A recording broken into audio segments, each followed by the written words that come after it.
Good evening, Mr. Ilari. How is everything going on till now? Good evening. Thank you for this possibility to meet you, with you. And well, I have been about a week here in Morocco this time, and I had this wonderful experience in the south, Great. Dakhla. I believe that it was because of Cross Montana, right? Exactly. It was a Grand Montana forum. Okay. With I don't know, with so many hundred participants from all over the world. All over the world. Before all, can you just please introduce yourself to the whole audience, please? Can you please introduce yourself to the whole audience so that they will know you more, please? Yes, I'm Ilari Rantakari. I'm from Finland. I was born in the southern part of Finland and raised there, but in my adult life I have lived either in Helsinki, our capital, or abroad. I think 17 years abroad. And for the last almost 30 years I have been ambassador to Finland to a number of countries, all then responsible for certain thematic issues, the kind of rowing ambassador. Great. So pleased to meet you, sir. So talking about the Cross Montana, can you just tell us a little bit more about the event that was happening in the south? What is your impression about the event? I understand that this was a sort of joint venture of Morocco, of course Grand Montana, which is an international forum. International forum or agency organizing these events, and also the ISESCO, which is the Islamic countries organization. There were such a huge number of former presidents, former prime ministers, and even current. Such a pleasure. Yes, so it was a big event, and it was also an adventure. I had also the privilege to live in a tent, maybe a Bedouin tent, and have a concrete taste of the desert with the wind from the Atlantic. But it was an experience in a way. It was a good experience in a way. Of course. As you have just said and mentioned before, like our discussions before we start our interview, you said that you were an old feminist, and you mentioned as well that educating a man is like educating an individual, educating a woman is like educating the whole nation. So can you just explain more? Well, you have picked very nicely our pre-conversation, but it's true. Of course, I have had always this view. I mean, during my adult life,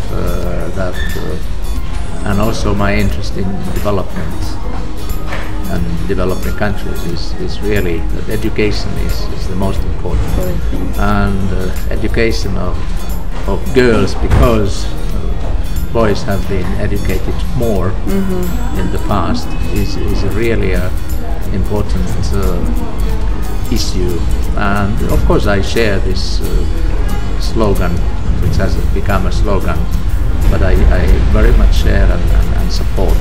There is still a long way to go, so that every girl has an access to get the education, and not only for a short time, but for long term. Primary, secondary, tertiary level.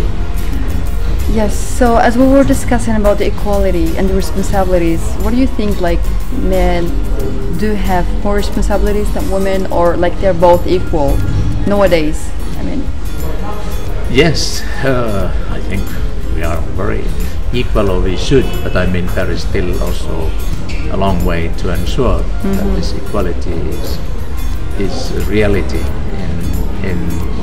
in life. But I return back to this access to education, so that it's for everyone, and the quality education and equality. So equality, but we have different capabilities, either biologically or through education. So I think as men and as women, we may sort of be complementary to each others. So I think that's the richness. You're right. But I mean, in terms of access to, as I mentioned, education or employment or to express oneself should be the same, equal to all. But it doesn't mean that everyone should do the same things. No, not at all. Sir Ilari, talking about education, based on the educational background, or well-balanced and professional background that you have in Finland, in your opinion, what is the best approach to have a good educational strategy or the best educational system to follow? I would say that every country should guarantee the same level, quality level of education for all, starting from maybe from the daycare center already, but at least the primary and the secondary level. And some of the, not secrets, but necessary requirements is excellent teacher training, and also that even in the remotest village or municipality there is a quality. In terms of also the educational material and of course the teacher, and more and more also what is the method of teaching, so that it is how would I say, you are not only supposed to repeat what the teacher says or just read, so that there is from the very beginning communication both ways, teacher, pupil. And then last but not least, talking about these exchange programs, and do you have any idea, or would you mention the kind of exchange programs for African students, and especially Morocco, or this Finland scholarship programs? I believe that the first thing is that every country should guarantee that for their citizens, for their students, for their young ones, there is this quality education. And I think I should repeat also that too many from Africa, I have served even about 10 years in Africa, different countries, accredited to 11 Southern and Eastern African countries. So the problem in a way is that many parents still want to send, for instance, their children for studies abroad and to pay huge amounts. Whereas if you would use that money for improving the quality in your own country, so that is first of all number one, so that every country should have give. But of course, in the free world, there should be access to any other country to continue studies, and of course that exchange is very much required both ways. But I think it's a cultural exchange, educational exchange, so many things. Yes. So many things. But also studying abroad is a very good. Very good. Well, I know that there are a number of Moroccan students in Finland.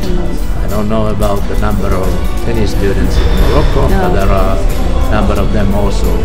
And I think this is all useful. I know that because Finland is considered, according to a number of these international studies, as number one, the educational level, especially the PISA study. So there is a growing interest also to study in Finland.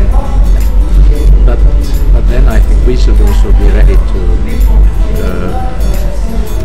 export the knowledge, and which we are doing also. Right. Pretty much even with the Gulf countries today. Okay.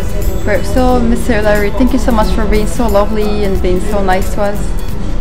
It's Thank been you. a pleasure You have meeting been nice to me, so that's Of only course. reciprocal. So it's been a pleasure meeting you, sir, and I hope to see you very soon. If you could meet in Finland or whatever. Welcome to Thank you to so Finland, much. or let's meet wherever. Thank you so much. You're in AUL Global Radio. Thank you so much for your presence, and I hope to see you soon. Inshallah. Thank you. you. Thank you.